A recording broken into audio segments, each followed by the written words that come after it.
श्री गणेश पुराण नरांतकाचा वध अध्याय 56 ते 61. श्री गणेशाय नमः. ब्रह्मदेव पुढे म्हणाले, व्यासजी, महोत्कटांनी आपल्या अनेक बलाढ्य दैत्यांचा वध केला म्हणून नरांतक अक्षरशः जळफळत होता. त्याने पुन्हा एकदा प्रयत्न करायचे ठरवले आणि शूर व चपल नामक 2 सहकाऱ्यांना कामगिरीवर पाठवले. महोत्कट शुक्ल ब्राह्मणांकडून राजप्रासादाकडे जात असताना शूर व चपल या दोघं दैत्यांनी महोत्कटाच्या पालखीवरच हल्ला केला.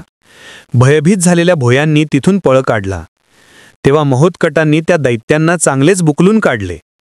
महोत्कटांनी दोघांना आपटून ठार मारायचे ठरवले आणि त्यांच्या पायांना धरून गरागरा फिरवले, पण नंतर जीवे न मारता दम देऊन त्यांना हकलून दिले. शूर आणि चपल रडत आक्रंदत तिथून पळून गेले. त्यांनी नरांतकापाशी जाऊन सर्व वृत्तांत सांगितला. त्यावेळी आपल्या दोघा सहकाऱ्यांची अवस्था पाहून नरांतक खूपच बिथरला. संतापाने बेभान होऊन त्याने प्रचंड आकांडतांडव केले.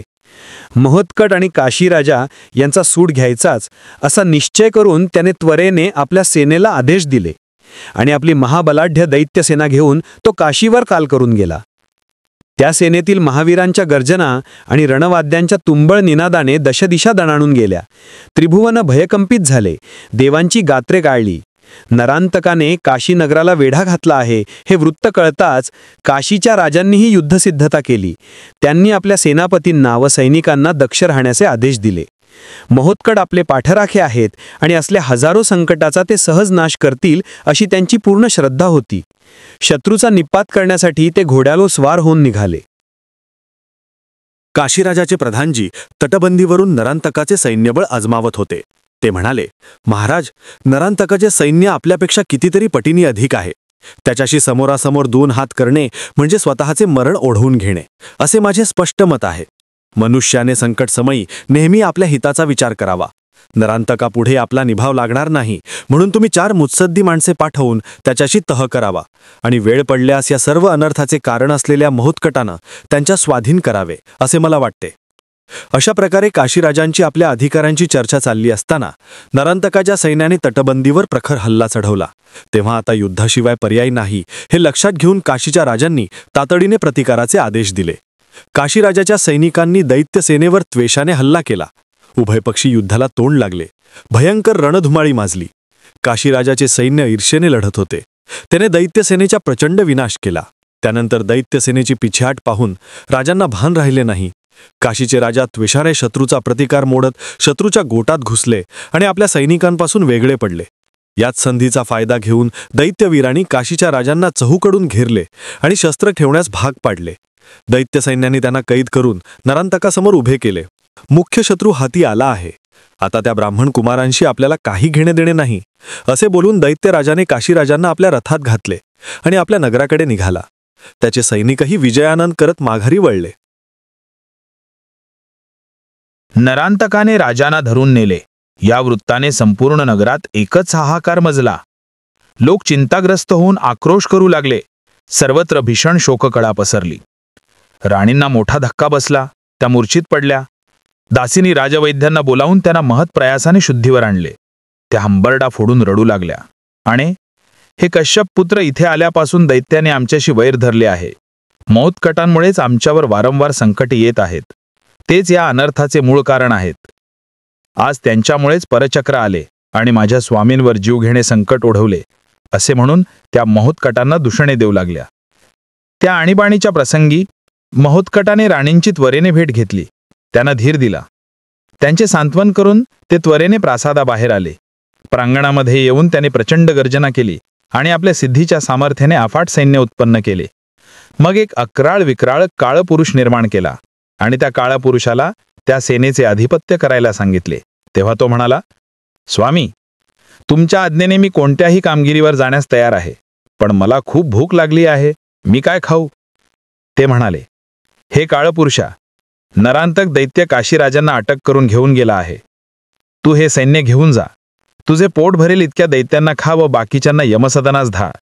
राजांची सुखरूप सुटका करून तू नरांतकाचे मस्तक इथे घेऊन ये. त्यांच्या आज्ञेनुसार काळपुरुष महाभयंकर गर्जना करत प्रचंड सैन्यानिशी नरांतकावर चाल करून गेला आणि अत्यंत विकट हास्य करून दैत्य सेनेवर तुटून पडला. त्याने राक्षसांचे समूहाच्या समूह तोंडात टाकले.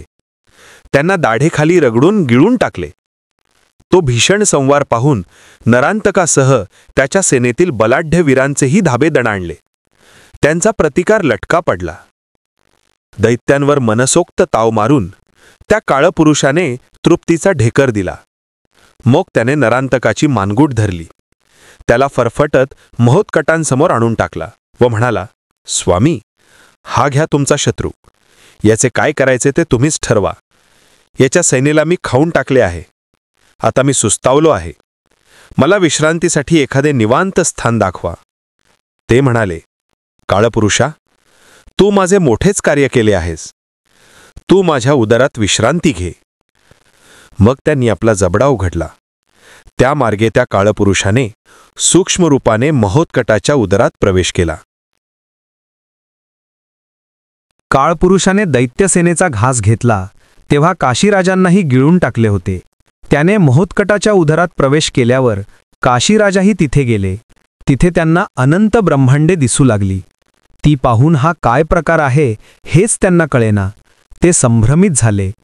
महोत्कटांना काशीराजा कुठेच दिसले नाहीत. म्हणून त्यांनी अंतर्दृष्टीने शोध घेतला असता ते आपल्याच शरीरात आहेत हे त्यांच्या लक्षात आले. मग त्यांनी निज सामर्थ्याने आपल्या उदरातच एक बालक निर्माण केले. त्या बालकाने काशीच्या राजांना मार्गदर्शन केले आणि त्यांना विनायकांच्या रोमरंध्रातून बाहेर काढले. तेव्हा आपण आपल्याच प्रासादात असून महोत्कट प्रांगणात खेळत आहेत असे दिसले. तेव्हा हे स्वप्न की सत्य हेच त्यांना कळेना. त्यांनी महोत्कटांना दुरूनच नमस्कार केला आणि राणीच्या मंदिरात प्रवेश केला. तेव्हा आपल्या पतींना सुखरूप परतलेले पाहून त्यांचा आनंद गगनात मावेनासा झाला. त्यांनी पंचार्थीने त्यांचे औक्षण केले. काळपुरुषाने आपल्या सेनेचा केलेला प्रचंड संहार, त्याचे महोत्कटाच्या शरीरात प्रवेश करणे, काशीराजाचे त्यांच्या रोमरंध्रातून बाहेर येणे, हे सर्व नरांतकाच्या डोळ्यांसमोरच घडले होते.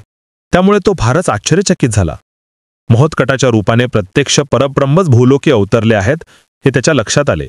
पण हार मानणे त्याच्या स्वभावातच नव्हते. म्हणून त्याने प्रचंड गर्जना करून पुन्हा त्यांच्यावर चढाई केली. त्याची गर्जना ऐकून काशीराजा त्वरेने बाहेर आले. नरांतकाचा दुष्ट हेतू लक्षात येताच काशीराजांनी प्रचंड शरावृष्टी करून त्याला रोखण्याचा प्रयत्न केला. तेव्हा त्या दुष्ट दैत्याने तीव्र प्रतिकार करून राजांच्या हातातील धनुष्यच हिरावून घेतले. ते पाहून महोत्कटांना संताप अनावर झाला. त्याने आपल्या परशुने नरांतकावर आघात केला. तो मार असह्य होऊन त्याने तिथून पळ काढला. वेशी बाहेर येताच त्याने मायावी शक्तीने विशाल रूप धारण केले आणि काशीनगरावर वृक्षपाषाणांचा मारा करू लागला.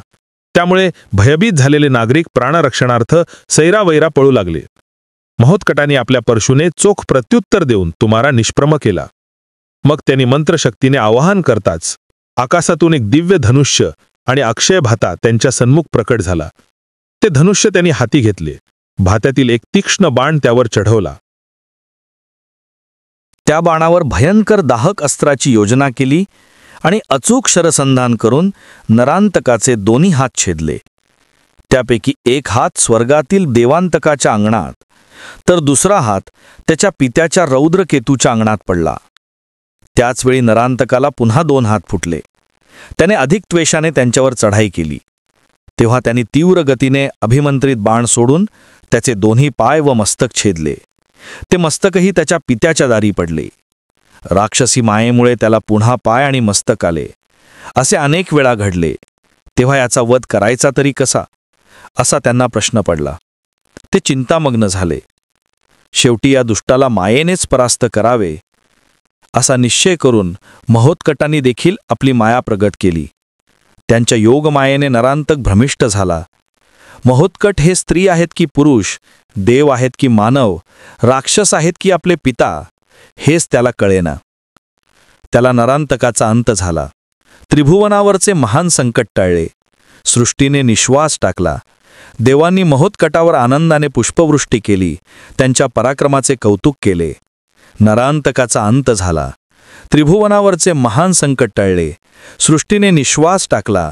देवांनी महोत्कटावर आनंदाने पुष्पवृष्टी केली. त्यांच्या पराक्रमाचे कौतुक केले. काशीराजांनी व त्यांच्या प्रजाजनांनी महोत्कटाचे आभार मानले आणि काशीमध्ये आनंदोत्सव साजरा केला. श्री गणेश पुराण अध्याय 56 ते 61 समाप्त. व्हिडिओ आवडल्यास व्हिडिओला लाईक, शेअर, कॉमेंट आणि सबस्क्राईब करा. शेजारील बेल आयकनचे बटन प्रेस करा म्हणजे तुम्हाला माझ्या नवीन येणाऱ्या सर्व व्हिडिओचे नोटिफिकेशन मिळेल. व्हिडिओ बघितल्याबद्दल धन्यवाद.